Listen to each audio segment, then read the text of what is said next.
Business organisation एक success का recipe की तरह होता है। ये बताता है कि आप अपना बिजनेस कैसे स्ट्रक्चर करेंगे, कौन इंचार्ज होगा, रिस्क कौन लेगा और फायदा किसे मिलेगा, ये सब डिसाइड करना होता है। ये बहुत बड़ा डिसीजन होता है। सही बिजनेस ऑर्गेनाइजेशन चुनना सक्सेस के लिए बहुत जरूरी है। इसे ऐसे समझो जैसे घर की नींव चुनना। गलत नींव और सब कुछ गिर जाएगा। बिजनेस की दुनिया में कुछ कॉमन स्ट्रक्चर होते हैं। सबसे पहले सोल प्रोप्राइटरशिप। इसमें एक ही पर्सन पूरा काम देखता है। फिर जॉइंट हिंदू फैमिली बिजनेस, जो ट्रेडिशन पर बेस्ड एक यूनिक स्ट्रक्चर है। आगे पार्टनरशिप्स, जहां 2 या ज्यादा लोग मिलकर काम करते हैं। और कोऑपरेटिव सोसाइटीज, जहां कोलैबोरेशन जरूरी है। आखिर में जॉइंट स्टॉक कंपनीज, जो बिजनेस की दुनिया के जायंट्स हैं।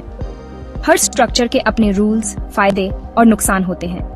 इन्हें समझना बिजनेस की कॉम्प्लेक्स दुनिया में रोड मैप की तरह है। आगे हम हर बिजनेस ऑर्गेनाइजेशन के बारे में डिटेल में जानेंगे, उनके फीचर्स, मेरिट्स और लिमिटेशंस देखेंगे। आखिर तक आप अपने एंटरप्रेन्योरियल ड्रीम्स के लिए बेस्ट स्ट्रक्चर चुनने के लिए तैयार होंगे। सबसे सिंपल फॉर्म से स्टार्ट करते हैं। Sole proprietorship. मानो आप एक अच्छे बेकर हैं। आप एक छोटी केक शॉप खोलने का डिसाइड करते हैं। आप ओनर, मैनेजर, बेकर सब कुछ हैं। आप सारे डिसीजंस लेते हैं, सारा प्रॉफिट रखते हैं, लेकिन सारा रिस्क भी आपका होता है।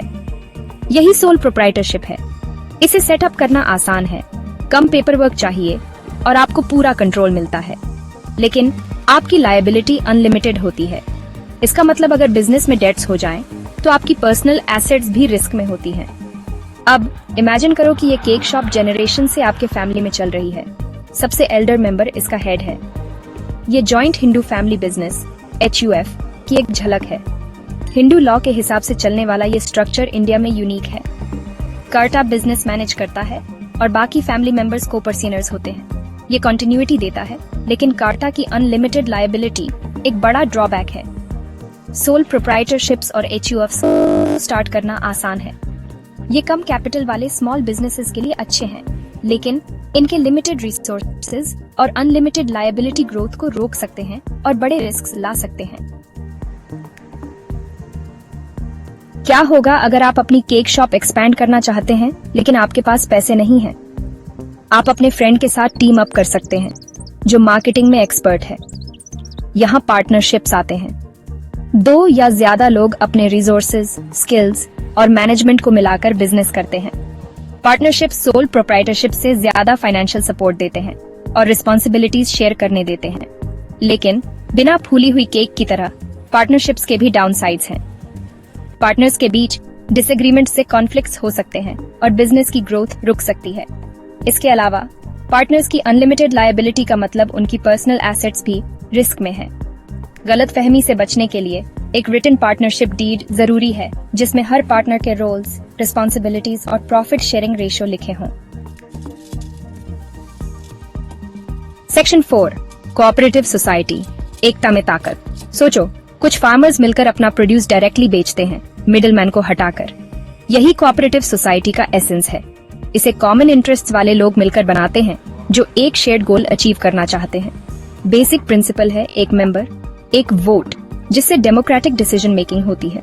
मेंबर्स की लिमिटेड लायबिलिटी होती है, मतलब उनकी पर्सनल एसेट्स सेफ रहती हैं।